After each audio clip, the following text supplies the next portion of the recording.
Bonjour à toutes. J'ai le plaisir d'être ici avec Bénédicte Ramad, Gabriela Albergaria et Joanne Pronier. Alors, Bénédicte Ramad est historienne de l'art, elle est critique et commissaire indépendante.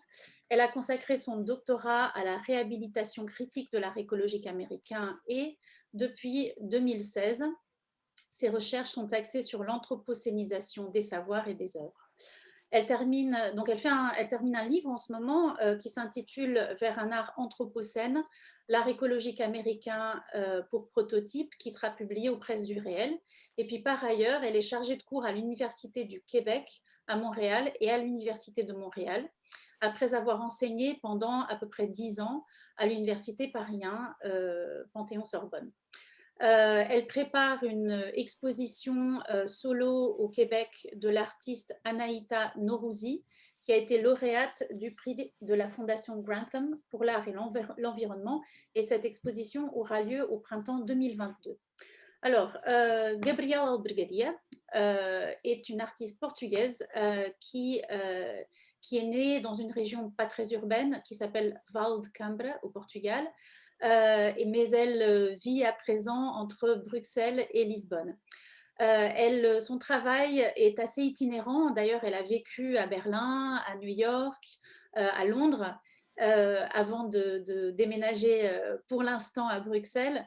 Et son travail se ramifie pas mal au travers de résidences, donc en immersion dans les territoires urbains, des parcs, des jardins ou des territoires plus vastes en ce qui concerne la nature.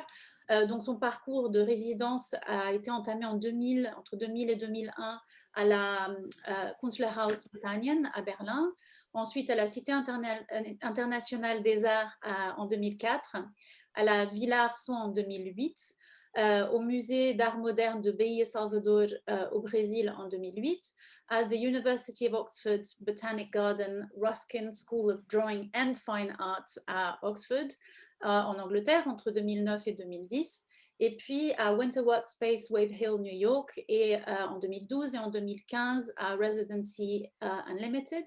Et puis finalement, une expérience qui a aussi été assez fondatrice à Flora Ars et Natura à Bogota en 2015. Et il y a aussi une petite escapade en Amazonie dont elle va peut-être nous parler à un moment donné. Et puis, j'ai le grand plaisir d'avoir Joanne Pronier qui représente Coal, qui est une association fondée en 2008 qui mobilise les acteurs de l'art et du territoire euh, pour faire des initiatives qui mènent vers l'écologie ou qui ont des préoccupations écologiques. Et donc ici, l'exercice pour Joanne, ça va être d'amener une lecture de ces expériences-là par le biais du dessin. Alors, donc elle est chargée de projet à Coal et puis elle était chef de saison culturelle vivant et elle est coordinatrice du festival Nuits et Forêts.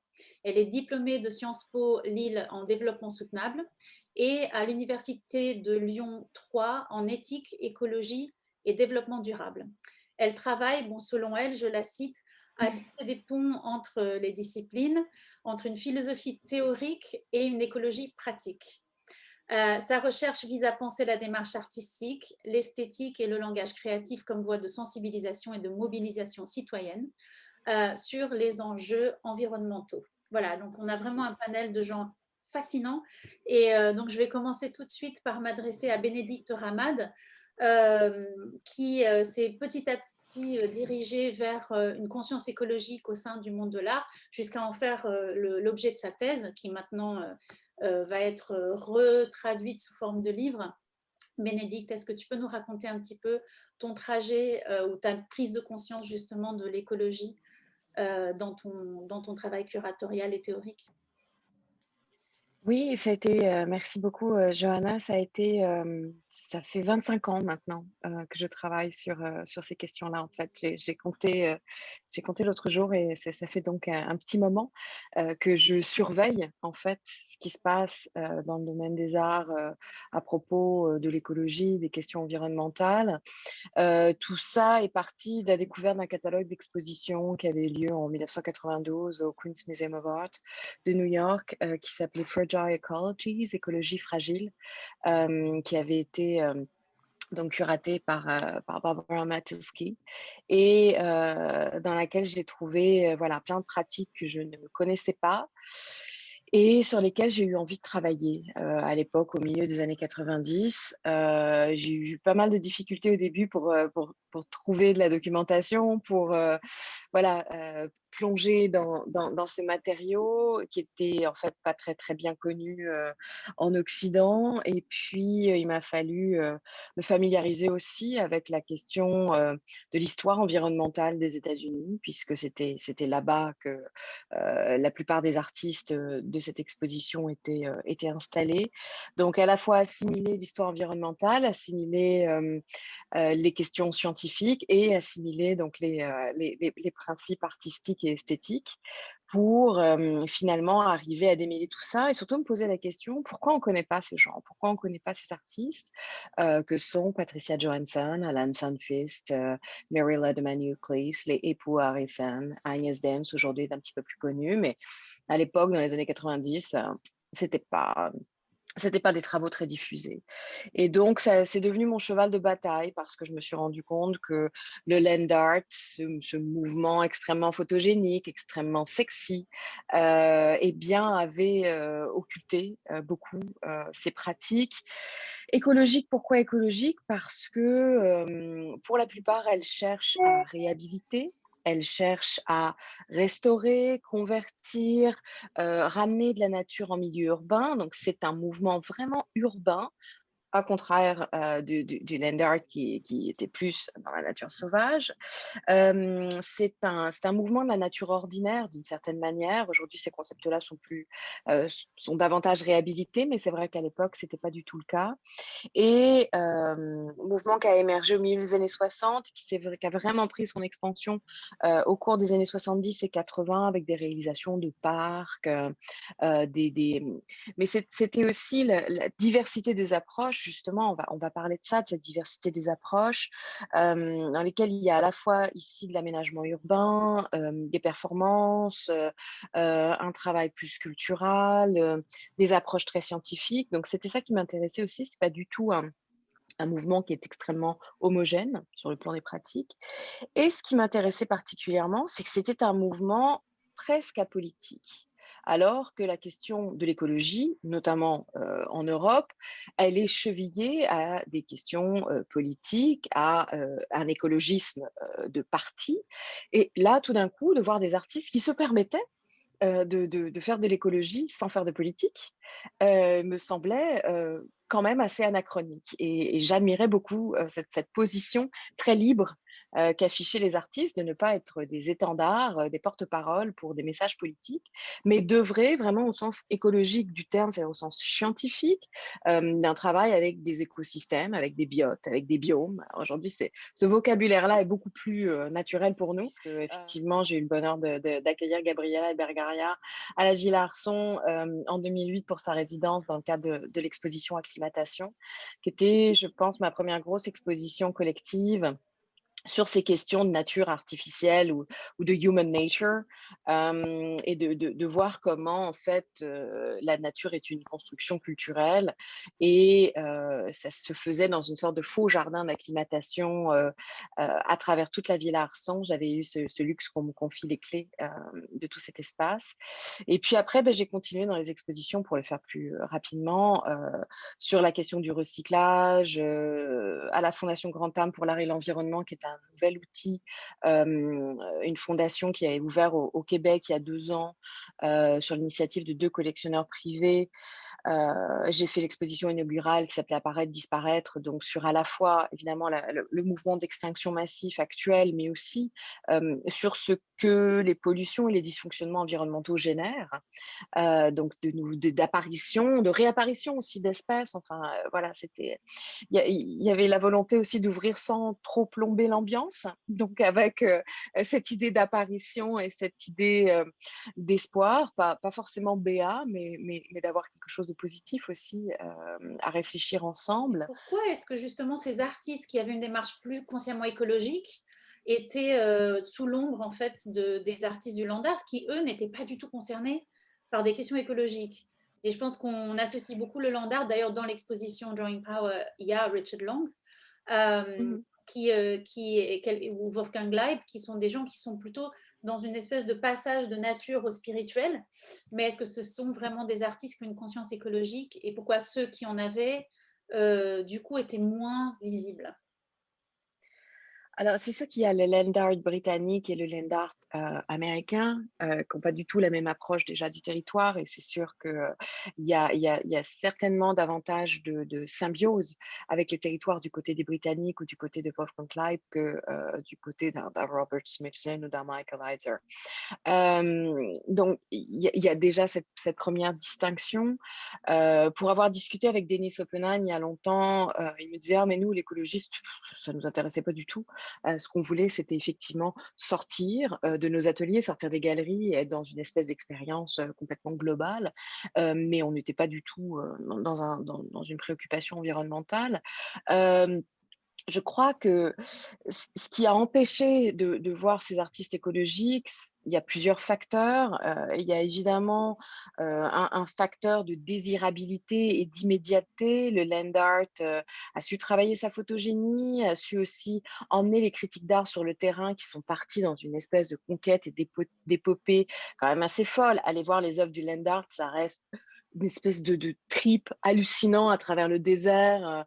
Donc, mettez ça dans les années 70 avec tout le contexte. Enfin, évidemment, versus des artistes écologiques qui, dans des galeries, font pousser des petites graines pendant plusieurs semaines, il se passe rien.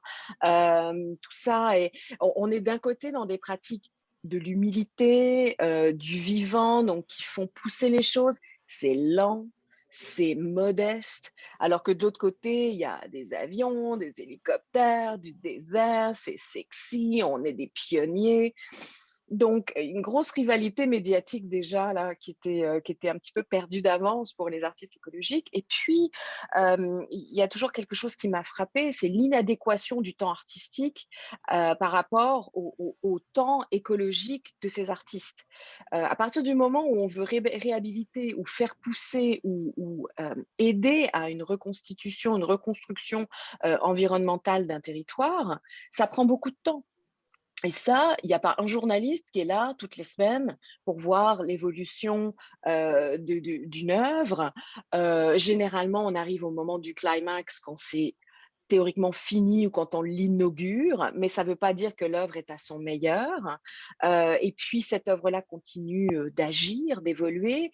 Je pense à une œuvre de Patricia Johansson qu'elle a créée entre 1981 et 1986 à Dallas. Quand elle a été inaugurée, les structures lourdes, des parties en béton dans un parc au centre de Dallas qui servait en fait, qui est une cuvette, donc qui se ramassait toutes les eaux de ruissellement de la ville, bien chargées en polluants pétrochimiques. Donc, elle a réhabilité cet endroit. Il y avait plein de structures qui ont été construites pour faire en sorte que l'espèce de lac au milieu ne soit un lac et plus un marécage nauséabond.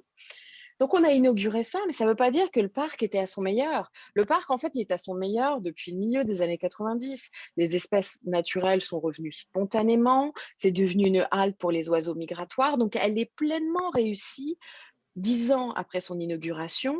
Mais en même temps, qu'est-ce qu'on trouve comme image dans les livres d'art? Toujours les images de l'inauguration, pas les images à son meilleur. Et est-ce qu'on a un monitoring de ces œuvres-là?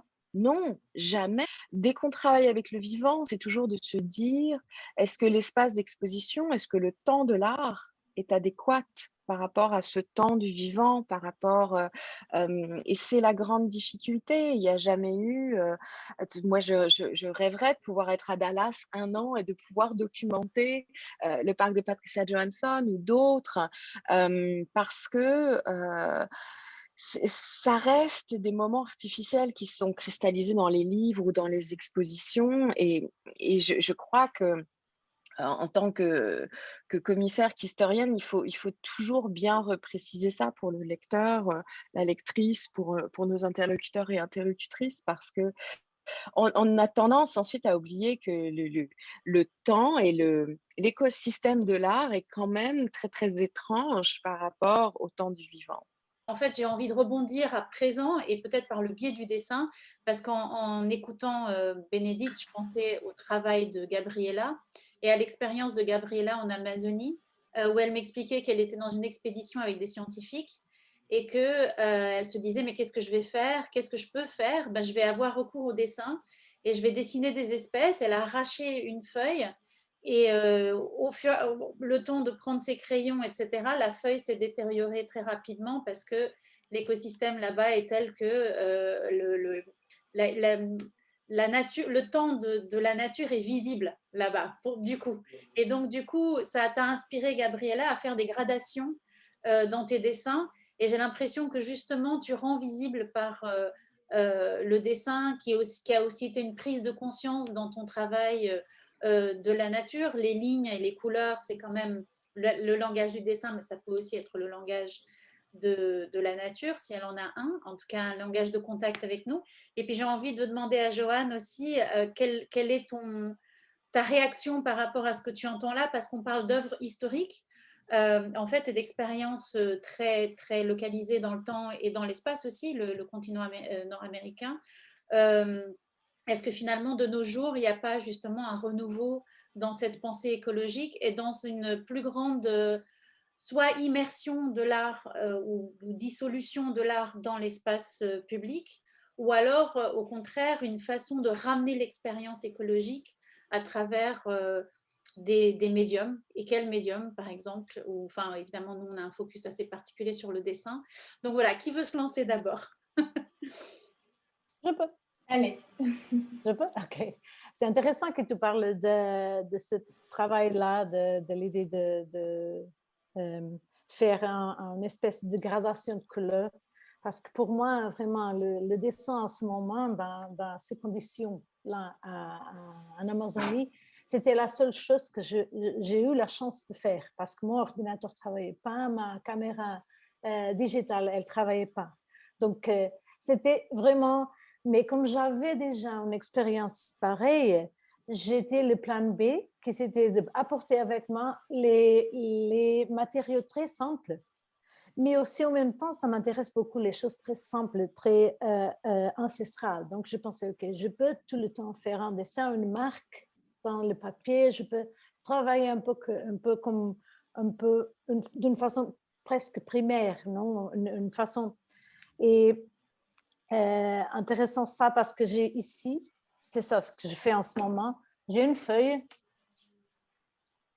très très sèche avec des couleurs très étranges et c'est une feuille que j'ai collée je fais la récolte à beaucoup plus d'un an et je fais de temps en temps une récolte de la couleur de son changement. J'utilise un peu ça pour faire une espèce de cadrage de la couleur et après je fais ça.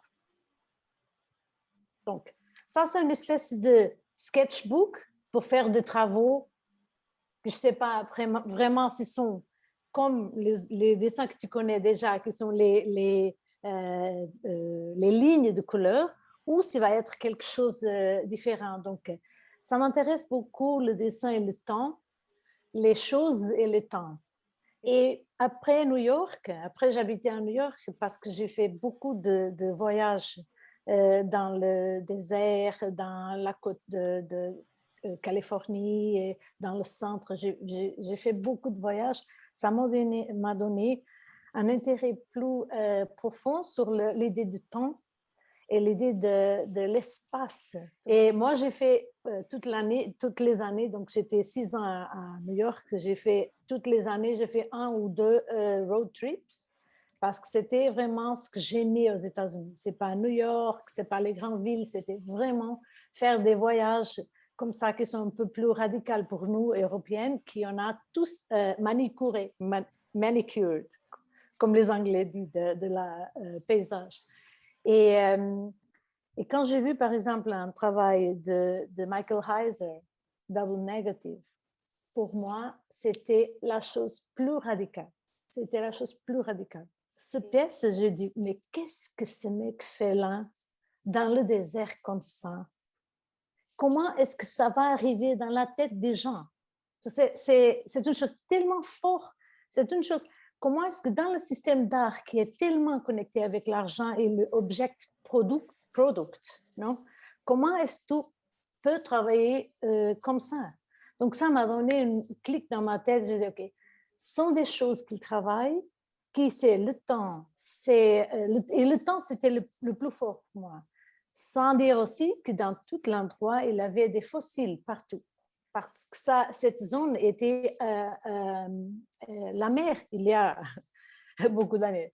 Donc, ça m'a donné un intérêt très, très grand pour travailler, pour commencer à inclure dans mon travail la question du temps.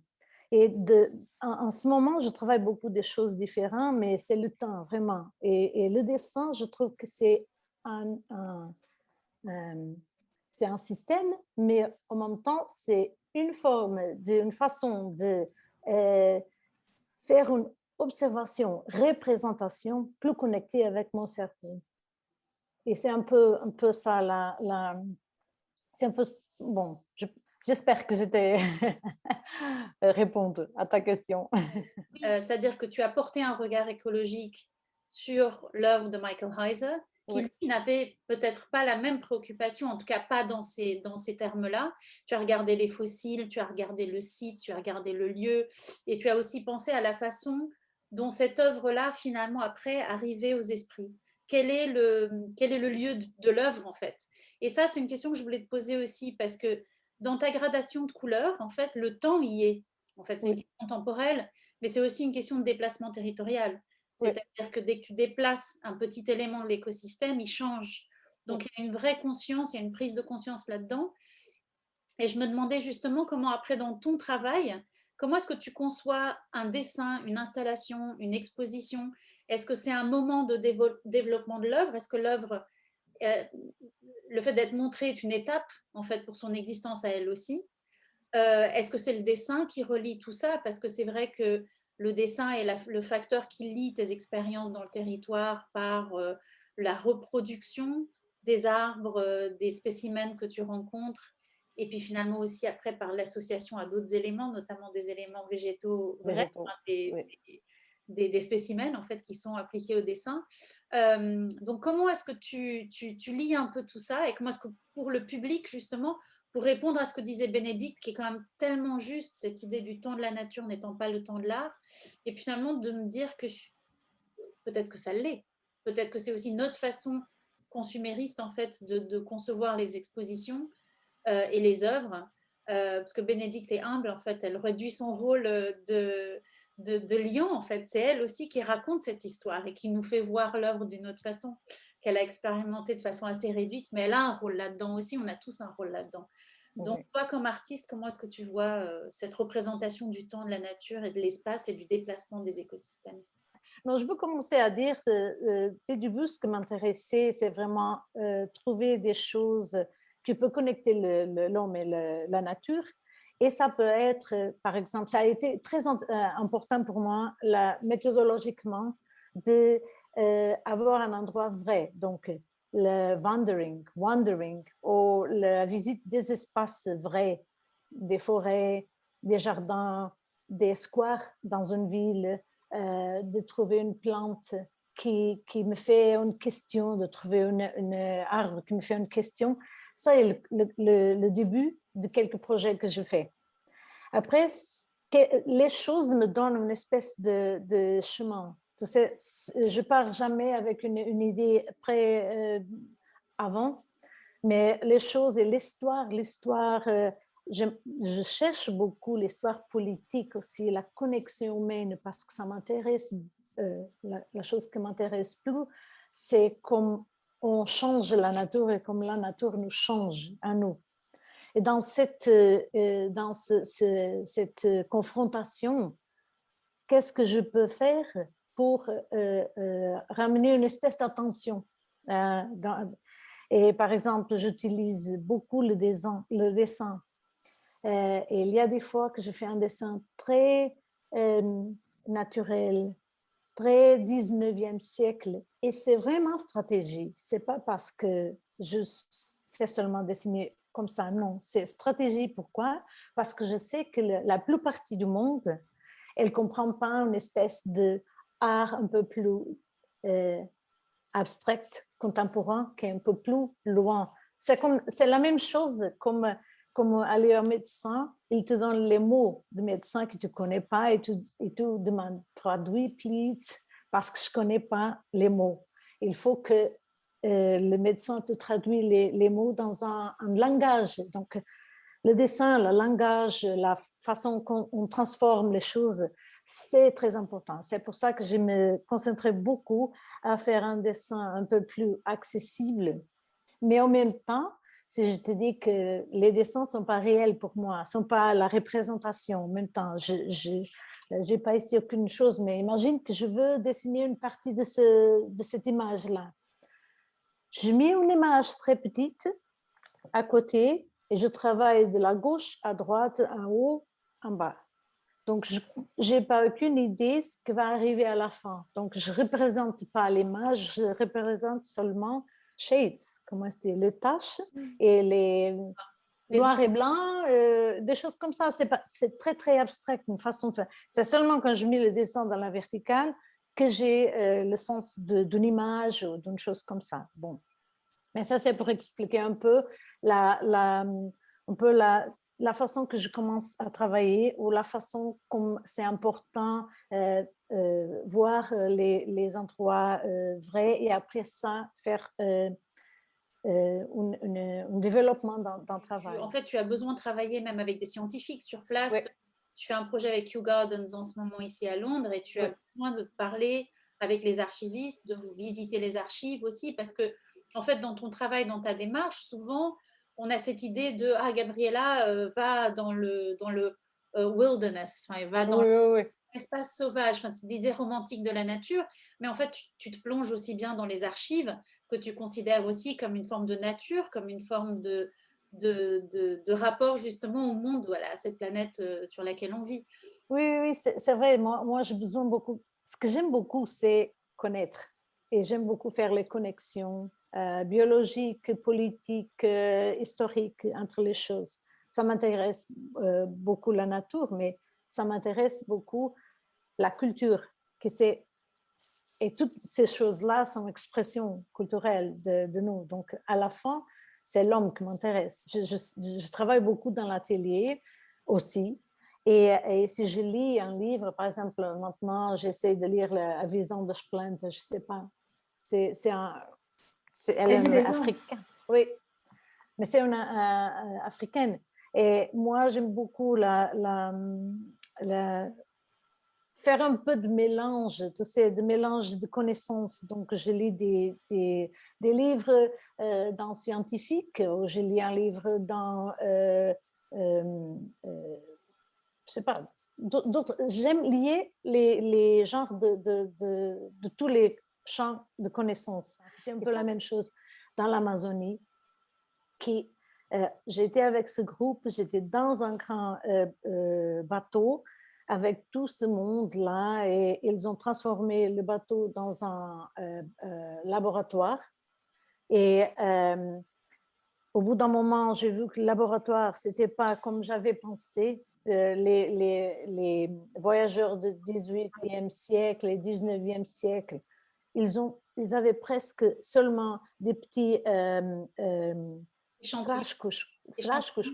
échantillons et des choses coupées et dans les liquides. Et j'ai vu presque un laboratoire. C'était des éprouvettes en fait. Oui, c'est ça. Et pas des plantes comme ça, c'est pas des plantes comme ça. Donc, dès le début, j'ai pensé, OK, je vais faire les choses qu'ils ne font pas. Je vais faire la récolte des mêmes espèces, mais je vais faire toute une chose qu'ils ne font pas maintenant. Je vais les sécher, je vais les dessiner la texture, la couleur, et toutes les choses qui font partie d'une impression visuelle, mais aussi de physique, qu'ils n'ont pas besoin parce qu'ils veulent que le DNA. Donc, sans perdre de vue cette question que je t'avais adressée, j'aimerais beaucoup que tu présentes Coal, justement, qui est parmi nous depuis maintenant... 2020 présent, donc. c'est ça? Ouais. Voilà, enfin, donc je te laisse présenter, puis après, soit tu rebondis tout de suite, ou alors je te rappellerai la question. Oui, je voulais quand même un peu rebondir parce que déjà, j'apprécie beaucoup toutes ces prises de parole qui viennent d'être faites et j'apprécie que cette question de l'écologie soit là aujourd'hui abordée par l'angle plutôt du temporel, parce qu'on a tendance à penser l'écologie comme quelque chose de plus spatial que temporel et géographique. Et cette année, on avait donc le prix Coal sur les forêts. C'était la thématique du prix Coal. Je vous expliquerai un petit peu plus le prix. Et c'est vraiment une thématique, si on peut parler de thématique pour la question des forêts, mais qui soulève la question du temps long, vraiment plus que presque tout autre. Et je suis très sensible à ça, et je pense que la référence de Hartmut Rosa, qui est donc un philosophe qui a beaucoup écrit sur la question de l'accélération et comment, au contraire, donc déjouer cette accélération qui est omniprésente dans toutes nos dimensions sociales pour entrer en résonance. Et c'est là où j'ai trouvé très juste, effectivement, tout le constat de Bénédicte, mis à part qu'effectivement, l'art, comme industrie culturelle, est certes prise dans cette accélération sociale, mais l'art comme pratique poétique, et là, le témoignage de Gabriela nous a montré qu'il est un temps long, en fait, le temps des sens, le temps de l'éveil des sens, et donc une façon d'entrer en résonance. Et Hartmut Rosa, je vous conseille donc la lecture, si ce n'est pas déjà fait, mais parle de l'art effectivement comme une voie de décélération pour entrer en connexion avec le temps de la nature, le temps des cycles. Bon, voilà. Il y a toujours beaucoup de choses derrière les mots. En tout cas, effectivement, je vais pouvoir témoigner un petit peu de ces 13 années d'existence de Coal, d'expérience. Mais cette question centrale est du point de départ de Bénédicte. Pourquoi aujourd'hui, effectivement, nous, en 13 ans d'existence, on a remarqué le foisonnement de cette pratique-là, aussi bien au niveau de la pratique, mais aussi au niveau de l'acceptation et des résonances qu'il y a en fait dans le champ même politique. J'y reviendrai, mais c'est à la fois le rapport à l'art contemporain qui a changé, sortir aussi de certaines pratiques, du white cube, et aussi le rapport à l'écologie comme culture elle-même, parce que les marches pour le climat n'existaient pas il y a encore quelques années. Il y a toute une sensibilisation, le bio, qui explose aujourd'hui, parfois à tort et à travers. Mais voilà. Et donc, le cheval de bataille chez nous, c'est effectivement de considérer l'écologie non pas seulement comme une problématique naturelle, de nature, mais une problématique culturelle, en fait. Et donc, Coal a été fondée, comme je le disais, Johanna, en 2008 par 3 professionnels de l'art contemporain, de l'écologie et de la recherche. Et l'idée, la problématique centrale, c'est comment impliquer les artistes justement dans la transition écologique, comment faire émerger une nouvelle culture de la nature. Donc, pour jouer toujours entre ces mots. Et notre conviction première chez Coal, c'est qu'il n'y aura pas de grands changements sans une transformation en profondeur des représentations, des matrices cognitives, des imaginaires, qui sont en fait ce qui va sous-tendre nos comportements, notre rapport au monde, et finalement, qui mieux que les artistes pour questionner cet imaginaire et à la fois individuel et collectif. Donc voilà, c'est à la fois une approche culturelle de l'écologie et en même temps une approche écologique de la culture. Tout est très hybride chez nous. Donc je présente rapidement nos 3 champs d'action chez Coal et ça pourra faire aussi ensuite témoigner de l'évolution de ces pratiques et ensuite pouvoir aller vers le dessin plus précisément. Mais concrètement, donc, nos actions passent par 3 principaux champs. Donc le prix Coal d'art contemporain sur l'environnement, qu'on remet tous les ans depuis 2010, et donc qui permet d'identifier et de faire émerger les artistes, de révéler en fait effectivement cette buissonnance, si on peut inventer le terme, mais cette diversité et richesse en fait des médias, des approches artistiques assez incroyables. Et effectivement, depuis 2010, au début, c'était un champ qui n'existait pas vraiment, ce champ de l'art écologique. Donc voilà, le prix Coal qu'on remet chaque année depuis 2010, qui a aussi vu émerger le prix étudiant Coal Culture et Diversité, pour adresser aussi les écoles d'art. Et c'est là où on voit que le champ culturel et artistique se restructure aussi, hein, puisque c'est dans les écoles que se fait, voilà, que les changements structurels aussi vont se faire le plus sentir. Donc voilà, premier champ d'action, le prix Coal. Deuxième champ, donc le commissariat d'exposition, de projets le plus souvent ancrés dans les territoires, donc pour produire et diffuser du contenu culturel sur ces questions et intégrer les pratiques artistiques dans la transformation des territoires. Donc on a Coal a créé, porté une 50aine d'expositions, mais aussi des démarches de résidence et de commandes artistiques. Je pense notamment à ce qu'on a fait dans le parc naturel régional du Haut-Jura et dans d'autres parcs, le prix Coal étudiant étant créé en partenariat avec les parcs naturels régionaux. Donc on voit aussi que les acteurs de l'environnement se mettent aussi à s'ouvrir aux pratiques culturelles et donc c'est là notre troisième point. J'y viens juste après, je parle aussi de la Biennale d'Anglet, qui est notre prochaine grande exposition, où on a le commissariat de l'exposition qui s'inaugure le 7 août et qui portera sur l'océan, sur le vivant, et donc comment les pratiques artistiques sous plein de formes abordent cette question du vivant, du littoral, à Anglet in situ. Et donc là où je venais au troisième point, c'est effectivement notre dimension la plus politique presque, c'est comment est-ce que on relie des secteurs, les acteurs de la protection de l'environnement, du territoire, et les acteurs de la culture et les artistes, et comment est-ce qu'on crée un plaidoyer pour la culture à travers des programmes culturels. Et donc en 2015, Coal a été à l'origine de Art COP 21, l'agenda culturel de la COP 21. Puis en 2020, donc 5 ans plus tard, la saison Vivant, à l'occasion du Congrès mondial de la nature, qui finalement est reprogrammé en septembre prochain.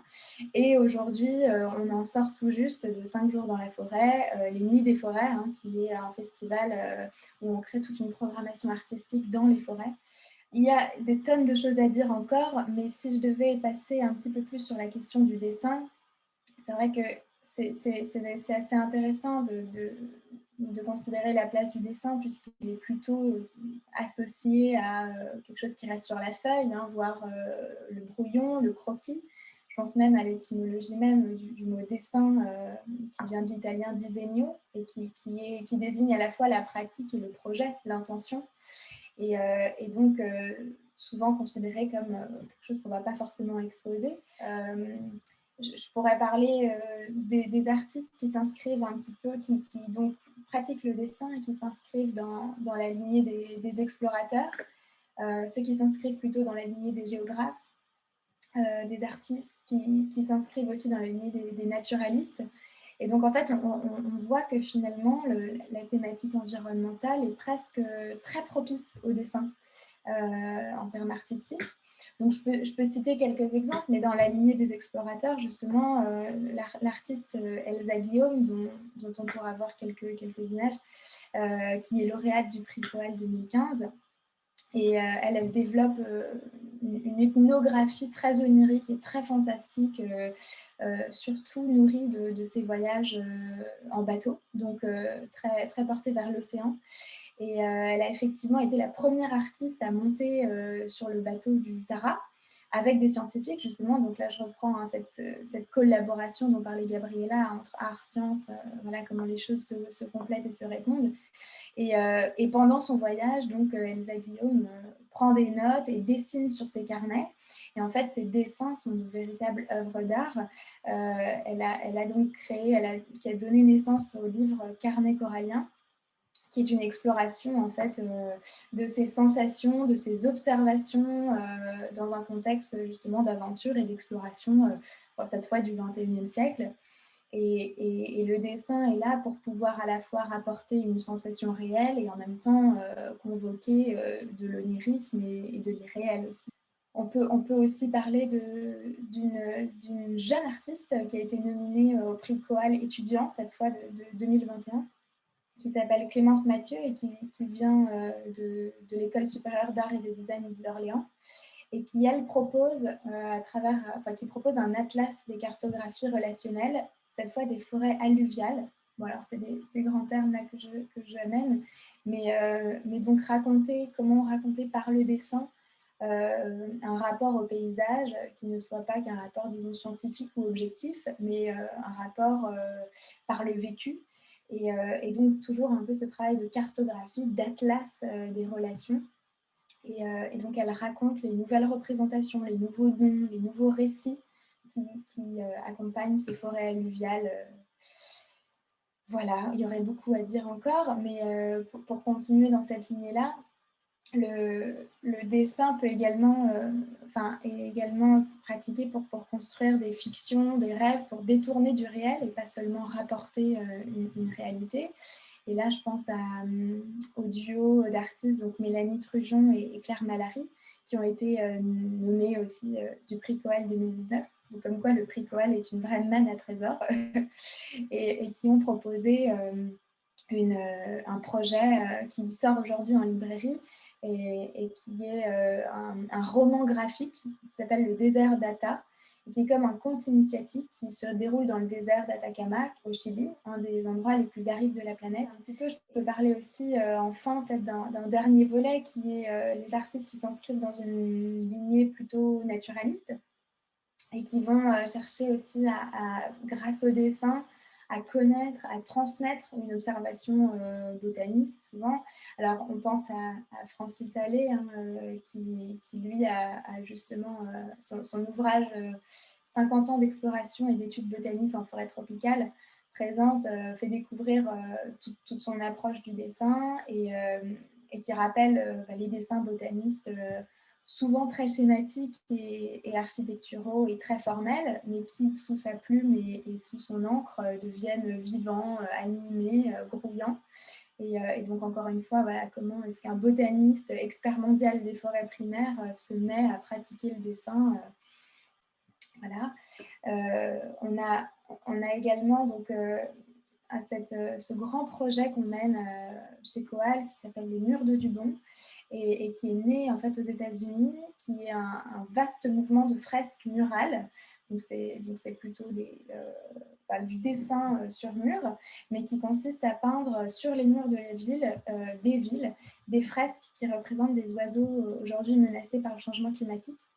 Et qui s'appelle donc Murs de Dubon en référence au dessin du naturaliste franco-américain Jean-Jacques Audubon du 19e siècle donc, et qui s'inspire de ces planches, de ces dessins, voilà, des oiseaux qui sont aujourd'hui malheureusement menacés. Et donc rendez-vous à Marseille en septembre pour voir la première réalisation de cette fresque. On pourra voir parmi certaines images peut-être qui vont être partagées les croquis d'un artiste qui sera présent lors de la Biennale d'Anglette, qui s'appelle Miochet, et qui justement passe par le dessin avant de faire sa fresque sur le mur, mais donc représente par le dessin en fait cette relation très ambivalente entre homme et nature, et comment en fait il va renverser la tendance sujet-objet. Voilà, je ne vous en dis pas plus, vous le découvrirez. Mais voilà, à peu près le tour d'horizon des différentes pratiques. Il y aurait encore beaucoup de choses à dire, mais tout ça pour vous raconter que ces pratiques sont buissonnantes et que c'est presque finalement la thématique environnementale et écologique appelle finalement la pratique du dessin peut-être plus que d'autres. Merci beaucoup. C'est fascinant et c'est aussi fascinant de voir comment on peut réduire 13 ans d'existence en quelques minutes d'exposé. Merci beaucoup, c'est pas facile. En tout cas, en vous écoutant les trois et en remerciant aussi Gabrielle de m'avoir introduite à Philippe Descola, en fait, dont le livre Par-delà nature et culture est un délice, en fait. C'est incroyable, mais c'est vraiment un délice, publié en 2005. et donc qui va contre la culture française et sa séparation quand même très, très, très ancrée, on va dire, dans la mentalité entre nature et culture, contre laquelle je me suis un peu positionnée dans l'exposition. Et en faisant la visite des publics, j'ai reçu un peu la rage des visiteurs contre cette idée, contre l'idée d'être contre cette idée. Donc c'était vraiment intéressant et justement ça m'a fait beaucoup réfléchir aussi aux artistes que j'ai invités dans l'exposition qui ne sont pas du tout comme Gabriela décrivait. Même quand Gabriela, tu es dans le dessin d'observation, tu n'es pas dans le dessin d'observation direct, on n'est pas dans ce rapport entre de l'artiste comme filtre de la nature pour l'amener vers la culture et vers une contemplation esthétique assez passive. Et en vous écoutant, je me suis dit quand est-ce que je vais poser la question. Je pense que ça arrive maintenant que vous êtes intervenues toutes les trois, à ce besoin de changer les mentalités. Et je pense qu'on est toutes d'accord justement sur cette prémisse de l'exposition Drawing Power qui était de d'abord travailler sur les représentations, ensuite sur les matériaux. Est-ce qu'on n'a pas aussi besoin de changer nos catégories de l'art, paysage, peinture de paysage, le sublime, etc. Quels sont les nouveaux concepts en fait qui arrivent et qui sont encore nouveaux en fait? Bénédicte, tu as fait beaucoup référence au fait que tu parlais de choses qui maintenant sont un petit peu implantées et je me faisais la réflexion que oui, peut-être aux États-Unis, peut-être au Canada, mais peut-être pas tant en Europe. Est-ce qu'il y a aussi des différences entre les différents territoires que vous et qu'on connaît, qui sont notamment le continent nord-américain et l'Europe en particulier, pour pas aller ailleurs ou trop loin? Voilà, c'est une question un petit peu à tiroir, mais est-ce que quelqu'un d'entre vous veut se lancer? Oui, moi je peux commencer si vous voulez. C'est certain que le lieu d'où l'on parle, a évidemment son importance. Moi je suis au Canada, donc dans un pays extrêmement extractiviste, très marqué, par l'exploitation pétrolière et gazière, par une exploitation, forestière. On a vu ces dernières semaines que les températures avaient dépassé quasiment le 50 degrés dans l'ouest du pays, ce qui est très, très anormal. Et donc on est dans une accélération, même s'il faut décélérer tel que le dit alors Hartmut Rosa, mais on est malheureusement dans une accélération climatique, qui fait qu'on doit, penser, assez rapidement différemment.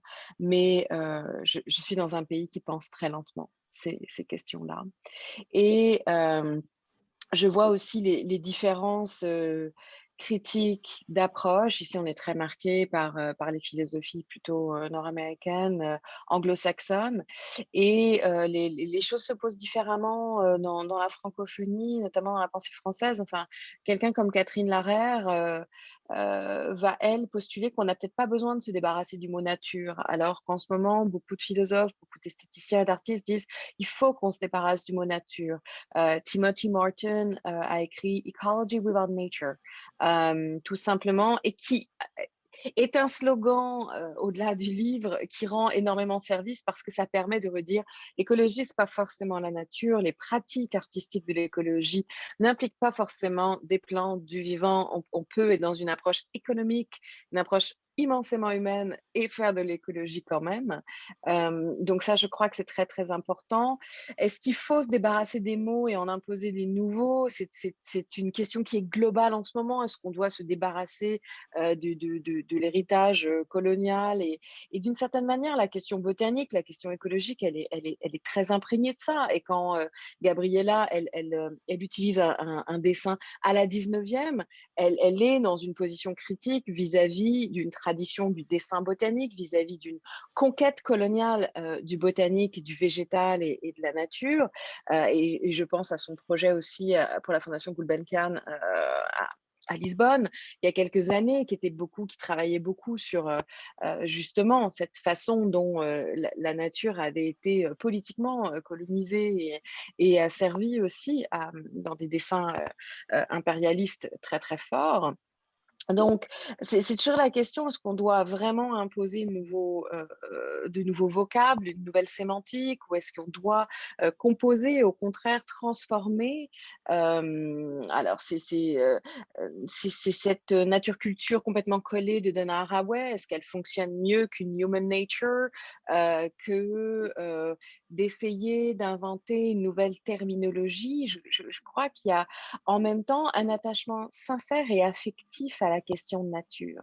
Et que si on cherche à se débarrasser de cette terminologie-là autour de la nature, de la naturalité, etc., on risque de perdre un lien sensible, intuitif, implicite, et qui est important. Je crois qu'aujourd'hui, l'anthropocène n'est peut-être pas un mot parfait, mais c'est un mot qui a le bénéfice de remettre l'humain au centre. Alors l'humain avec les bêtises qu'il a pu faire, mais aussi l'humain avec sa sensibilité, son subjectivité, sa capacité d'interprétation et le fait que justement ça passe par l'imaginaire, ça passe par un ressenti et c'est pas étonnant de voir depuis une d'années les affective theories, toute la théorie des affectivités, être de plus en plus conviées dans le champ du scientifique, dans le champ de la science écologique. C'était impensable il y a 15-20 ans de mettre du sentiment dans la recherche, de poser la question à un chercheur en écologie sur la question de sa subjectivité. Aujourd'hui, des chercheuses comme Donna Haraway ont complètement fait éclater ça. Donc, la question nature, oui, elle est très culturelle en Occident. Je crois que pour moi, le mot nature, à partir du moment où il n'est pas inféodé à celui d'écologie et que chacun est bien dans des sphères, qui sont des sphères qui se rencontrent, qui se contaminent et qui se déterminent mutuellement, je crois que c'est ces liens et ces rencontres et tout ce dépassement du grand partage des modernes auquel Latour et Haraway travaillent, il est dans cette question des alliances. Donc, privilégier des alliances et en fait, je crois qu'aujourd'hui, se poser la question de est-ce qu'on doit avoir de nouvelles sémantiques, est-ce qu'on doit avoir de nouvelles terminologies, je crois qu'on est justement à une époque où on essaie de se débarrasser des identités de genre, des identités politiques, des étiquettes, et c'est exactement ça que doivent faire aussi les pratiques, et de se dire qu'on est dans un art anthropocène aussi globalisant et imparfait que puisse être le terme qu'est déjà celui de l'anthropocène, ça nous indique qu'on est dans une réévaluation de l'affectivité, du care, de la bienveillance, d'une approche scientifique humaine qui est déneutralisée pour ramener de l'émotion, de l'affect. Je crois que ça, en ce moment, c'est ce que nous montre beaucoup d'ailleurs sur le territoire européen, bien plus qu'en Amérique du Nord, les chercheurs, les philosophes, les penseurs, et je trouve, et c'est pas pour faire du cocorico, mais parce que je le vois depuis ma distance nord-américaine, ce qui se passe sur le territoire francophone, et notamment en France, est extrêmement fertile. Parce qu'on avait du retard, on est finalement euh, très fertile. C'est un très beau terreau parce que c'est un terreau qui est en retard et qui arrive à assimiler, qui est d'ailleurs plus proche aussi des pensées justement du continent africain et qui s'ouvre davantage parce qu'en Amérique du Nord, on est dans des diasporas et on est dans une culture complètement différente qui est la culture afro-américaine et qui ne fait pas du tout la même place à la pensée des Afriques telle qu'aujourd'hui, finalement, elle est entendue et elle peut être diffusée sur le continent européen. Donc, je crois que c'est cette chance-là, c'est cette ouverture aussi, cette compréhension qu'aujourd'hui, c'est avec Felwinsar, c'est avec Achille Mbembe qu'on peut construire ces pensées de l'écologie, c'est-à-dire qu'en incluant la question, les questions des pensées coloniales et décoloniales, les pensées économiques, que tout ça est un ensemble. En Amérique du Nord, on reste assez cantonné à la question de la nature et d'une morale de la nature qui, je trouve, confine parfois trop à des exercices d'expiation et d'excuses qui ne sont pas si féconds que cela. Et c'est tout l'enjeu de l'aborder justement par tout l'enjeu de l'approche artistique de ces questions-là, moi je trouve, c'est que Oui. le vocabulaire des mots est tel qu'il est, mais le vocabulaire des sens aussi est là pour décloisonner, déconfiner les mots. Et c'est vrai, cette terre européenne, c'est la terre quand même de Platon, de Descartes, des sens qui nous trompent. Et voilà, la vraie force, l'hyperpuissance en fait de l'art et de nous réveiller en fait nos sens, quoi. Endormis comme disait Cocteau donc voilà aussi. Mais ce qui est intéressant de voir, c'est qu'il y a tout un mouvement, donc au-delà de donc les mots, les sens, mais qui parle maintenant de nous sommes la nature qui se défend, se dire aussi que nous faisons partie de cette nature-là, donc le rapport sujet-objet est totalement aussi en train de changer. Et de nouveaux mots apparaissent et les artistes eux-mêmes créent de nouveaux alphabets, de nouveaux mots, pas que par le sens aussi, mais par le concept. Oui, c'est ça, je me suis rendu compte en fait en vous écoutant que de toute façon, on est déjà, enfin, on parle d'anthropocène, donc on est déjà quand même dans enfin, le vocabulaire reflète finalement le changement des pensées et c'est une grande, avec tous les défauts que le mot anthropocène peut avoir, c'est une grande victoire en fait. C'est quand même une richesse du fait qu'on puisse faire en sorte que notre langage reflète en fait des nouvelles préoccupations et l'éclatement sujet-objet et cet oubli qu'on fait partie des écosystèmes. Nous aussi, on n'est pas séparés. Voilà, donc il y a déjà quelque chose qui a changé, je pense. Et après, Bénédicte, tu parlais d'imposition, mais je pense qu'il y a surtout des propositions en fait. On n'est pas obligé d'adopter des vocabulaires, ou de privilégier l'un ou l'autre, ou de s'interdire. Je me suis fait cet exercice à un moment donné qui était pendant l'exposition, on a eu plein de visites, m'interdire le mot nature. Et en fait, maintenant, je le réintroduis dans mon lexique. Mais cette interdiction a été intéressante parce que du coup, j'ai renouvelé mon vocabulaire. Maintenant, je parle de la planète, de la biosphère, etc. Et ça a été un exercice extrêmement intéressant et important pour moi, en fait. Ça m'a ouvert l'esprit. Et je pense que c'est des exercices intéressants sans qu'on soit dans cette hantise des mots et dans cette peur voilà, de dire la chose qu'il ne fallait pas dire. On a trop de ça en ce moment de toute façon, alors que justement, les identités s'éclatent et c'est tant mieux. J'inviterai peut-être Gabriella à dire deux mots dessus, même si elle, sa spécialité, c'est les sens plutôt que les mots. Je veux raconter un peu une histoire. C'est une petite chose, c'est parce que l'autre jour, j'habite à Bruxelles. J'ai des amis qui travaillent dans un endroit très politique, très pouvoir. Donc, j'avais ici un monsieur et on a parlé de la question de chauffement climatique, on dit ça? Chauffement climatique, toutes les choses, il m'a dit comme ça. Bon, l'Europe peut faire tout. Mais si la Chine et l'Inde ne sont pas dans le même pensement, c'est rien, parce que nous sommes très petits. J'étais écrasée avec ça, parce que il a tellement raison. Il a tellement raison.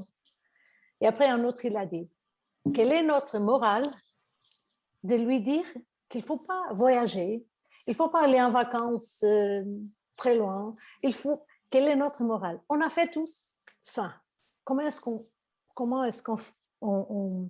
résolve? Comment est-ce qu'on fait transforme ça? Quelle est notre morale de le faire? Donc, au bout d'un moment, j'étais tellement écrasée avec tous les mots comme ça parce qu'ils sont dans un centre de décision. Ce sont des gens qui sont dans un centre de décision politique. C'est pas comme moi que je suis une artiste, pas dans le sens politique d'action. Tu sais, si on fait une chose responsable tous les jours, je pense qu'à la fin, on fait quelque chose. Et c'est en ce moment que je pensais, OK, l'éducation, l'école et tout, c'est très, très important. Et c'est ça que je trouve que c'est, par exemple, je trouve toutes les questions, pour moi, ça m'intéresse beaucoup, beaucoup de travailler dans un sens que je communique avec un grand parti du monde, même si j'utilise les mots prohibés par l'art. Tu sais, je m'en fous, parce que je sais que l'art, c'est aussi un champ qui a beaucoup de clichés. Et l'art, en général, le langage de l'art a beaucoup d'interdiction. Et pour moi, c'était de plus en plus, ce que je pense, c'est que, OK, je m'en fous pour le langage de l'art. Je veux faire un langage que c'est un peu plus pour tout le monde, pas dans un sens stupide, tu sais, mais dans un sens où je peux vraiment communiquer avec les gens quelque chose que ça m'intéresse. C'est pour ça, et ça je reviens au dessin du 19e siècle, à toutes les choses du sang et de la poétique. Je pense que le monde a besoin des choses très pratiques, mais il a besoin aussi des choses très poétiques. Parce que l'humain ne travaille pas sans les deux choses. À la fin, mais en tout cas, c'était vraiment un plaisir incroyable de passer cette heure et demie avec vous. Déjà? Oui, qui est passé enfin, ça me fait la sensation de 20 minutes. Oui, moi aussi. On parlait du temps tout à l'heure, voilà, ça a été vraiment un vrai plaisir. Et puis, voilà, enfin, merci d'avoir accordé votre temps à cet entretien et à très vite, j'espère. Quelque part dans le monde. Oui, je voulais dire, on est entre le Canada, la Belgique, l'Angleterre et la France. Voilà, c'était un vrai merveilleux, c'est merveilleux. de se retrouver dans l'air, dans les terres avec vous. Et enfin, merci. Merci pour l'invitation.